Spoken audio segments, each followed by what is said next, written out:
ዳም ቀመሞችዬ ማለት ነው ሁላችሁም ማለት ነው ወላሂ ላዚም ራሳችሁን ዞር ብላችሁ ፈትሹ ማለት ነው። ምክንያቱም እነሱ ሽሮ፣ በርበሬ፣ ቅቤ፣ ማር እያመጡ እነሱ ከኋላ እንትናቸውን እያዳበቱ ነው ማለት ነው። እናንተሳ ከመዳም ተቀብላችሁ በወር ዘይዛችሁ ትሄዳላችሁ። እናንተ ራቁታችሁን ትቀራላችሁ። እነሱ ደግሞ ገቢያቸውን እያዳብታሉ ማለት ነው። እንደዛ ትላችሁ ደግሞ ምቀኝነት ምናምን እንዳትሉ ወላሂ ምቀኝነት አይደለም ማለት ነው። ይሄ ምቀኝነት እንዳለ አይደለ ጠንቅቄ ነው የምነግራችሁ ማለት ነው። ወላሂ ላዚም ነው የምላችሁ። እንዴ እናንተ አሁን ጀበና እንስራ ዲስት ምናምን ምን አገዛዛችሁ? ኧረ ቢስሚላ ወላሂ እነሱ ስራ ነው ችግር የለውም። የተሸጠ እነሱ ችግር የለባቸው። ምክንያቱም አምሴ በቃ ቢዝነስ ነው ንግድ ነው። ንግድ እስከሆነ ድረስ ደግሞ የፈለጋችሁትን ነገር ማምጣት መብታችሁ ነው ማለት ነው። መብታቸው ነው። እናንተ ደግሞ ወላሂ እናቃበሉ ብራችሁን ያዙ። ሁሌ መዲያም ቢ ሁሌ ግርድና አነቃጥቃጥ ማለት ነው። ወላሂ ላዚም ሁሉም ጌጥ በሀገር ላይ ነው የሚያምረው ውዶች። ይዋ ከቤተሰብ ከነጥሎ ሁሉም አያምረው። ያማላች ብትለብሱት ብትበሉ ብትጠጡት። አሰላሙ አለይኩም ወራህመቱላሂ ወበረካቱ። የተከበራችሁ የተወደዳችሁ ውድ የቻናሌ ተከታታዮች ሀገሬዎች እንዴት ናችሁ? ዳናችሁ ዳን አልሐምዱሊላህ።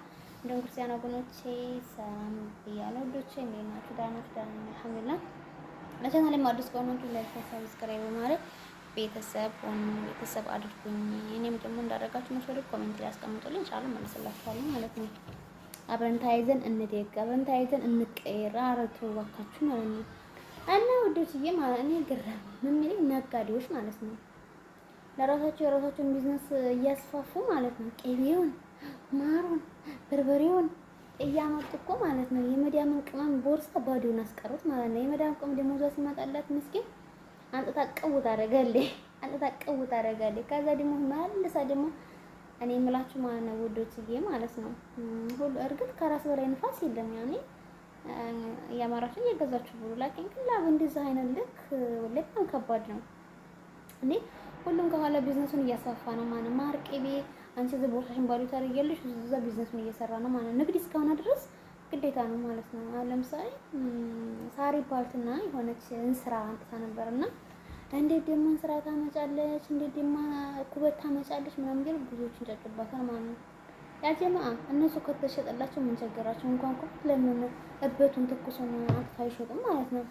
እናንተ ነቃበሉ ወላሂ ናዚ ኧረ ቅቤውን ማሩን እና ደግሞ ብቻ የበሉት ብቻ ነው ወላሂ። አንዳንድ ጊዜ ምንም በሉ ወላሂ ላዚም ብቻችሁ ምንም እርግጥ ያኔ ምንም አይነት እንትን አይሰጣችሁም ወላሂ ላዚም።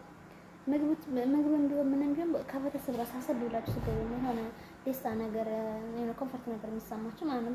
ብቻችሁ ነው ወላሂ። እናንተ ስንት ድርሃም እያወጣችሁ ቅቤ ማር የተነጠረ ያልተነጠረ እያላችሁ ማለት ነው። ራሳችሁን መጠበቃችሁ ኸይር ነው እስካለ ግን ቦርሳችሁን አስቡለት ማለት ነው። ማለት እስከ መቼ ሰው ቤት ግርድና እንኳን ለዛ አውጥተንለት እንኳን ለሆዳችን አውጥተንለት ሚርበን ከሆነ አረቦች ቢመንም ነገር ካለ ያኔ ችግር የለው ጉዙና ብሉ። ግን አረቦች ቤት ምግብ እያለ ሩዝ እያለ ዶሮ እያለ እናንተ ለቅንጥ ወላሂ ማለት እንጀራ ናፍቋችሁ ነው የመጣችሁት። ግን በአላህ እኔስ እንጀራ ናፍቆኝ ነው የመጣሁት የሚል ካለ ማለት ነው አረብ ሀገር እንጀራ ናፍቆኝ ነው የመጣሁት አለ የለም። ያጣነው ምንድነው? ብር ነው። አልቀስ ብራችሁን ዝምራቱ ያዙ ማለት ነው። ቅቤ ማር እዚህ ማንም ቢዝነስ ማጣሪያ አትሆኑ ማለት ነው። በተለይ ወይ እንጀራ ይመጣላችሁ ወይ ደህና እንትን ይመጣላችሁ ወለኔ ነው ብላችሁ አይነን ነገር ይለኛል። ቅቤ ማር የተነጠረ ያልተነጠረ የመዳም ቅመም ገብቶልሻል ትባያለሽ ማለት ነው። እንደዛ ስትሉ ደግሞ እኔ ለምቀኝነት አይደለም አንቺ ምቀኛ እንዳትሉኝ። እኔ በማንም ሰው አልመቀኝም። አልሐምዱሊላህ ረብል ዓለሚን በራሴ ሰርቼ ማድረሰው እስካሁን ድረስ ማንንም አልመቀኝም ማለት ነው። ሁሉም የምከፍም የድሉን እንደሚበላ አውቃለሁ ማለት ነው። የርዚቁን እንደሚበላ አውቃለሁ። ላኪን ግን በዚህ ልክ የመዳም ቅመም ገብቶልሻል በርበሬና ሽሮ የመዳም ቅመም ይሄ ልብስም ሲያብራ ሳፍ ትላለች፣ ምግቡም ሲመጣ ሳፍ ትላለች። ደሞዙ አለቀ ወላሂ። በአሁኑ ሰዓት እንኳን ብር አባክናችሁና እንዲሁም ብሩ በረካቷል ማለት ነው። እንኳን ብር አባክናችሁ እንኳን እንደዚህ ፈለጋችሁ ነገር ገዝታችሁበት ወላሂ ላዚም ብሩ በረካቷል ማለት ነው። እና ስለዚህ ብራችሁን ያዙ። ልቅስ መዲያም ቤት ምግብ ካለ ምን አገዛዛችሁ? ካገዛችሁ ደግሞ በወር በቃ በ4 ወር አንዴ፣ በ6 ወር አንዴ በቃ ይበቃል። አለበለዚያ ሀቂቃ መዳም ቤት ሩዝ እያለ መኮሮኒ እያለ ከዛ አንቺ ደግሞ የምትፈልጊውን ነገር በቃ መዳም ቁጥር ሰርተሽ መብላት ነው።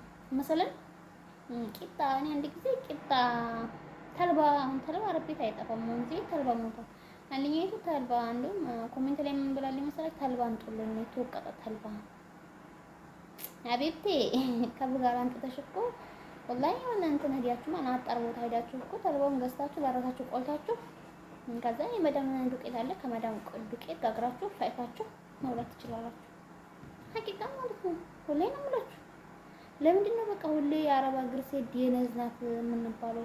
ሁሌ የምንሰደበው ለምንድን ነው? ሌሽ እንደምን ነው ያለበት የምንገዛው? ግን ሀቂቃ ኢትዮጵያ ምንድን እንደገና መልሰን ስደት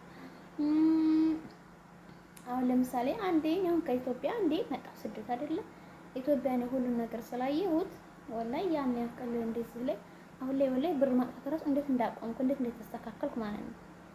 ብሩ ምንም እንኳን አሁን መሰለኝ እኔ ከደሞዜ እንኳን አሁን እኔ አስቤዛ ለራሴ የምገዛው ማለት ነው። ቅባት ሻምፖ ምናምን የምገዛው ለራሴ ነው። አሁን ለምሳሌ በሶስት ወር አንዴ በቃ 10 ዲናር 10 ዲናር ከማነሳው ማለት ነው። አስባችሁታል? በ120 ዲናር ነው 120 ዲናር ደሞዝ ለምሳሌ 120 ቢያንስ 120 ዲናር በቃ የወር እንትን ከሆነ ማሽን ምን ነው ፋይዳው? በቃ ኢትዮጵያ ያን ማንቋቋመው ኢትዮጵያ ያን እንትን የማይኖረን እኮ ለዛ ነው። ስለዚህ አሰብ አድርጉ ማለት ነው። ለመዳም ቀመን ነው የማያስበው። ሁሉም የቢዝነስ ማጣሪያ እያደረገች ነው ሀቢብቲ አስቢበት ማለት ነው። እንደዛ ስለሽ ደግሞ እኔ ምቀኝነት ምናምን አይደለም። በምቀኝነት አትወሰዱት። እኔ በማንም ሰው አልመቀኝም ወላሂ አልሐምዱሊላህ። ሁሉንም አላህ ይርዝቀው። አላህ ይርዝቁን በር ይክፈትለት። ለሁሉም ሰው አላህ ይርዝቁን በር ይክፈትለት ኢንሻአላህ ነው ማለት ነው። ስለዚህ ቀለሞችዬ ያን ያክል ለብራችሁ እንትን አትሁኑ። ሀቂቃ ማለት ነው። ለጉልበታችሁ መሰውለት ማለት ነው።